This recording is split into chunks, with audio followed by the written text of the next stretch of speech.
शात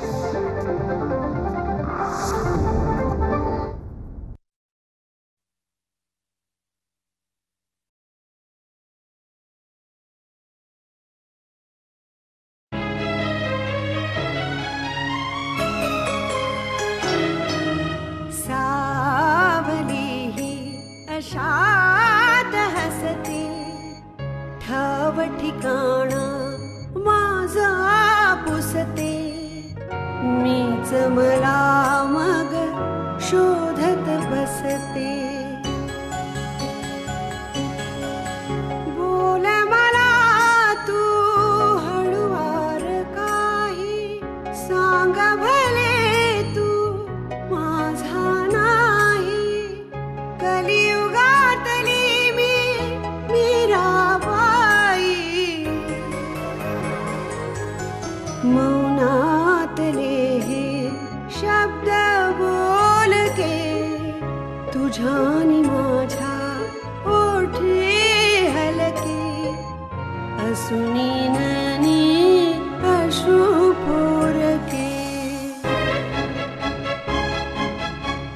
क्षणात आता सरतील लाटा पक्षी घराच्या धरतील वाटा देईल हात तुझी अस्मिता अस्मिता अस्मिता अस्मिता. काय तेच तेच पाहत राहतेस तू? मग आता मी दुसरं काय करणार? या भिंतींकडे बघत राहणार? तुला वेळ असतो का माझ्याशी गप्पा मारायला? आणि वेळ काढलास तर आपण भांडणा व्यतिरिक्त दुसरं काय करतो का? आदित्य दादा घरी येत नाहीये ना, त्याचं खापर तिथे सेक्रेटरीवर फोडते.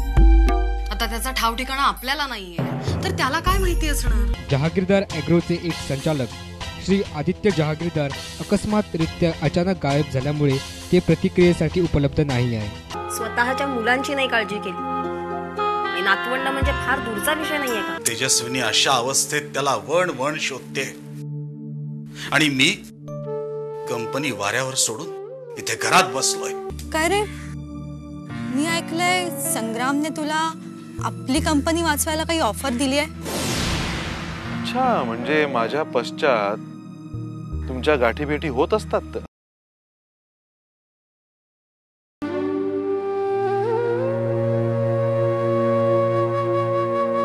हे बघा, तुम्ही प्लीज घाबरू नका.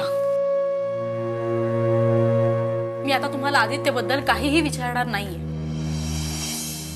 मी वारंवार जेव्हा तुम्हाला आदित्यबद्दल विचारत होते तेव्हा तुम्ही मला काहीही थांगपत्ता लागू दिला नाहीत. आता साहेबच तुम्हाला स्वतः सांगत नव्हते तर मी कुठल्या तोंडाने सांगणार? बरं, बातमीच इतकी वाईट होती की मी काही बोलू शकलो नसतो. बाबा आले होते ना? हो, ते आले होते. कुठे आहेत? गेले. ते गेले काही न बोलता? आदित्य साहेबांसाठी तयार केलेले रिपोर्ट्स, ॲग्रो वर्ल्डची कागदपत्र आणि कॉन्टॅक्ट फाईल्स असं सगळं मी त्यांना दिलं होतं. मग काय, त्यांनी ते वाचलं असणार. मी त्यांना चहा कॉफी विचारलं पण ते नको म्हणाले आणि काहीही बोलले नाहीत. आणि फाईल्स उघड्या पडलेल्या होत्या. ते डोळे मिटून बसलेले होते. खूप अस्वस्थ वाटत होते. काहीही बोलत नव्हते. मला बाहेर जाण्यासाठी हातानेच खून केली त्यांनी. सध्या किती शिफ्ट मध्ये काम चालू आहे? जनरल. आधी 3 शिफ्ट मध्ये काम चालायचं पण आदित्य साहेबांनी सांगितलं की जनरल शिफ्ट असावी. त्याचबरोबर टेम्पररी कॉन्ट्रॅक्ट लेबर्सना सुद्धा काढून टाकण्यात आलंय. ताबडतोब 5 दिवसांचा आठवडा करा. युद्ध पातळीवर वीज आणि पाणी वाचवा. यापुढे कुठलीही वाउचर्स माझ्या सहीशिवाय पास होणार नाही. कुणालाही पेमेंट करायचं असेल तर आधी माझी परमिशन घेणं गरजेचं आहे. आणि उद्या लेबर ऑफिसर्स बरोबर ले ऑफच्या संदर्भात माझी मीटिंग फिक्स करा.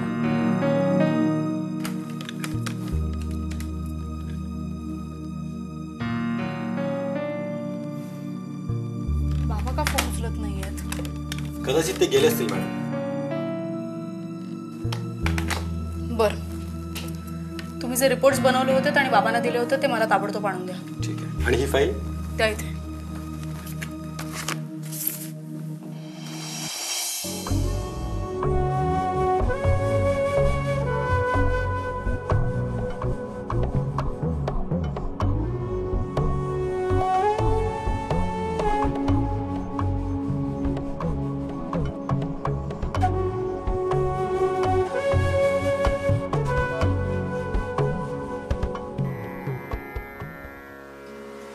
तो ऑफिसात नाहीये, घरी येत नाहीये, कुठे गेलाय कोणास ठाऊक. बबडीचं लग्न होणं कठीणच आहे. इतक्यात कन्क्लुजनला येऊ नकोस. तुमची बुद्धी विपरीत झाली की खूप मोठं नुकसान उडवून घेता. थोडं थोडं कर. 60 कोटींच. थोडं थोडं कर. 60 कोटींच.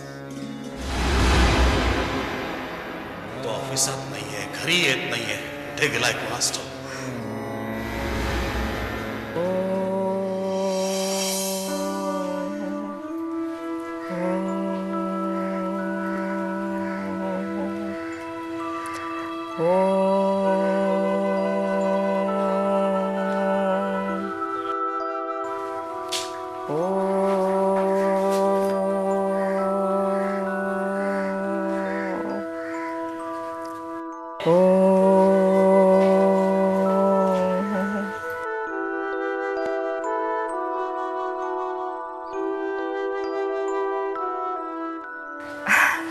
अरे तू कधी आलीस?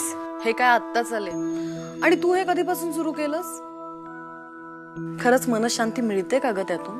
नाही ग, मनशांतीसाठी नाही, पण जर संकट आली ना तर न डगमगता खंबीरपणे त्याला तोंड देता यायला हवं ना, म्हणून करते हे. आणि तसं काय ग, आपल्या घराला आता संकटाची चाहूल लागलेलीच आहे. माई चाहूल काय, संकट ऑलरेडी कोसळलं आपल्या घरावर. संकट आणि आपलं घर ह्यांचं अगदी जवळचं नातं आहे. आणि त्यात अभिदादा आणि वहिनी शत्रूच्या गोट्यात गेले.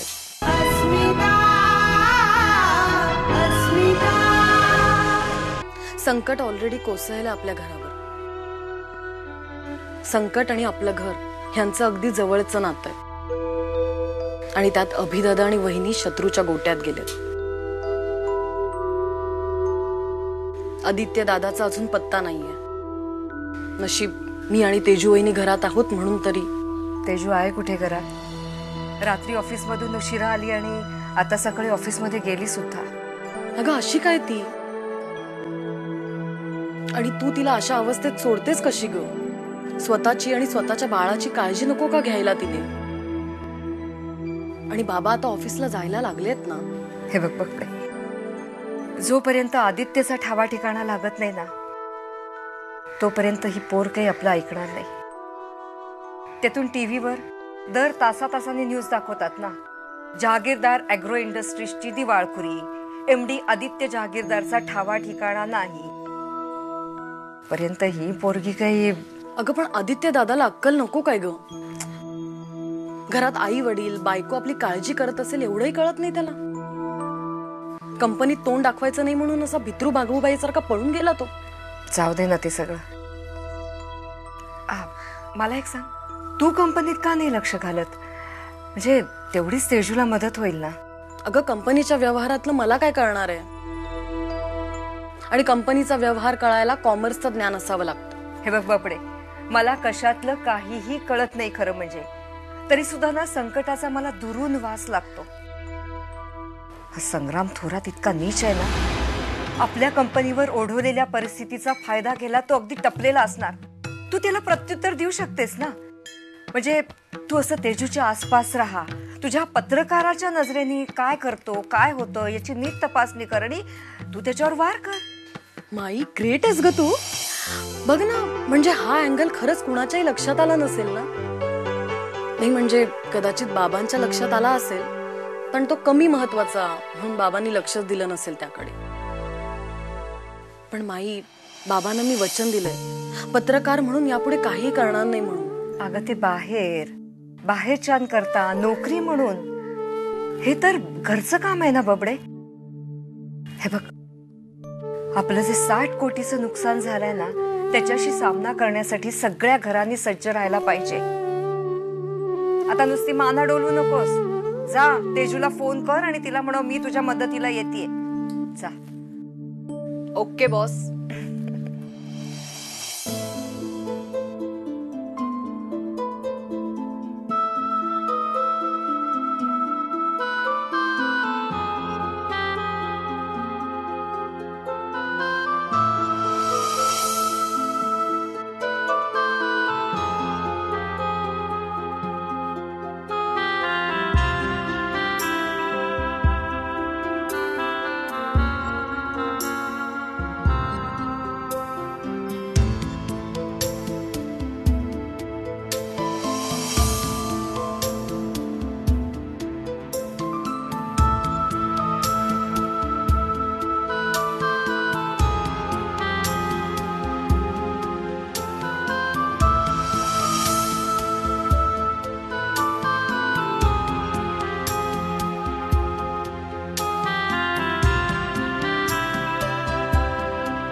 मॅडम रात्र झाली आहे.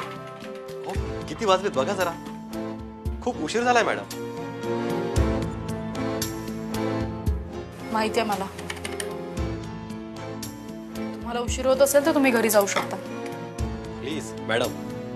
हो मॅडम, यावेळी ऑफिसमध्ये एक पिऊन आणि आपल्या दोघांशिवाय कुणी नाहीये. आता एवढ्या उशिरा मी तुम्हाला एकट्याला टाकून नाही जाऊ शकत. आदित्य साहेब उशिरापर्यंत थांबायचे, त्यांची गोष्ट वेगळी होती, पण तुमची. काय झालं? मी बाई आहे म्हणून? सॉरी मॅडम, मला तसं नव्हतं म्हणायचं. गोष्टी या थराला जाऊन पोहोचल्यात की मला दिवस रात्र काम करण्याशिवाय दुसरा पर्याय नाहीये. हे काम संपूनच मी घरी जाणार आहे. परत उद्या युनियन बरोबर मीटिंगच्या आधी मला बाबांशी काही गोष्टी डिस्कस करायच्या आहेत. तुम्ही निघा. आणि आज उशिरापर्यंत ऑफिसमध्ये थांबलायत म्हणून उद्या 12 पर्यंत आलात तरी चालेल.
काय ग बबडे, कोणाची वाट बघतेस?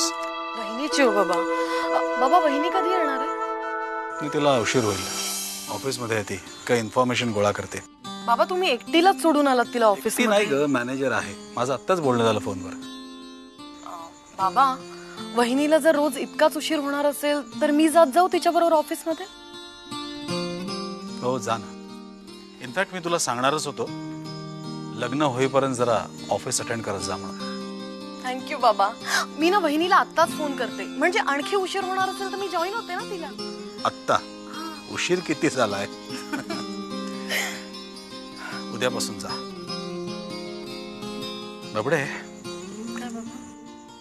मला आदित्यची खूप काळजी वाटते ग. त्याचा फोन नाही, तो ऑफिसमध्ये येत नाही, घरी येत नाही. काय होणार आहे काही कळत नाही. बाबा कंपनीमध्ये नक्की काय घडतंय? म्हणजे काही सिरियस आहे का? सिरियस तर आहेच, आणि म्हणूनच आदित्य मला भेटायचं टाळतोय. उद्यापासून तू तेजस्विनी बरोबर जाणार आहेस ना? कंपनीमध्ये नेमकं काय झालंय हे तुला तेजस्विनी नीट समजावून सांगेल. पण 60 कोटीचं नुकसान झालंय असं तुम्हीच काही सांगत होता ना वहिनीला? हो, पण आकडा अजून निश्चित झालेला नाहीये. म्हणजे तेजस्विनी रिपोर्टवर काम करते, माझाही अभ्यास चालू आहे. अर्थात त्यांनी काही फारसा फरक पडणार नाही, थोडंफार इकडे तिकडे, पण एक्झॅक्ट पोझिशन कळेल आपल्याला, आपलं नुकसान किती झालंय ते.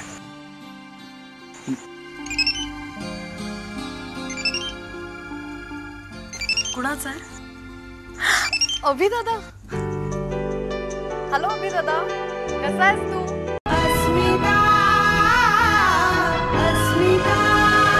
बाबांच्या सेलवर फोन केलायस ना? आणि बाबा आहेत का असं काय विचारतोय? थांब देते त्यांना.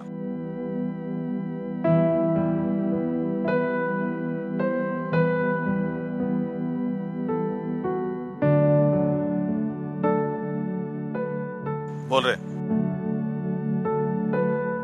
वनिता कुठे आहे? ती आहे ना. दे तिला. नाही म्हणजे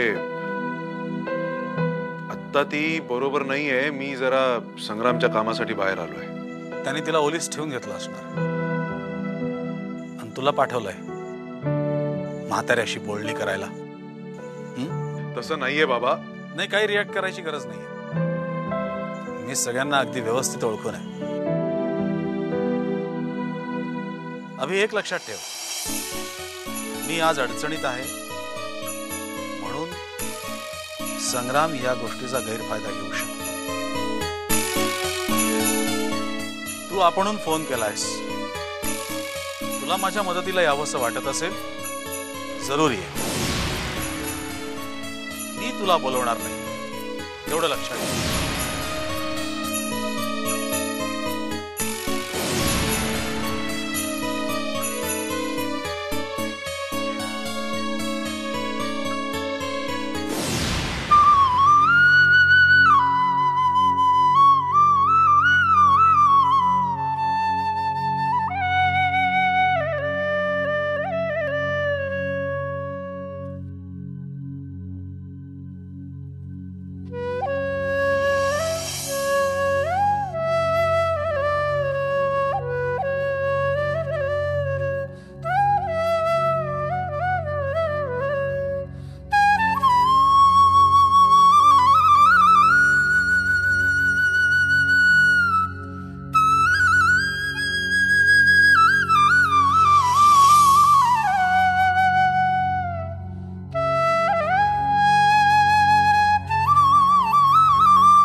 माई, मी बाबांना फोन केला होता,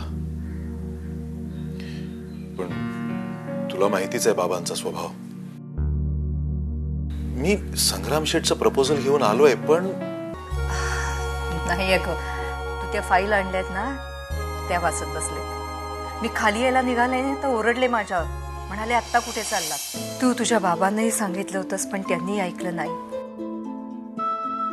अरे पण त्यांना खरंच कल्पना नव्हती की एवढं सगळं होईल म्हणून. Mister Abhijit Jahagirdar, yes, you are under arrest. आता कोणाचा नंबर? अभिदादा. का? आता त्यांनी काय केलं? ठीक आहे ना तो? आम्ही आमिषाला सून म्हणून स्वीकारू शकत नाही.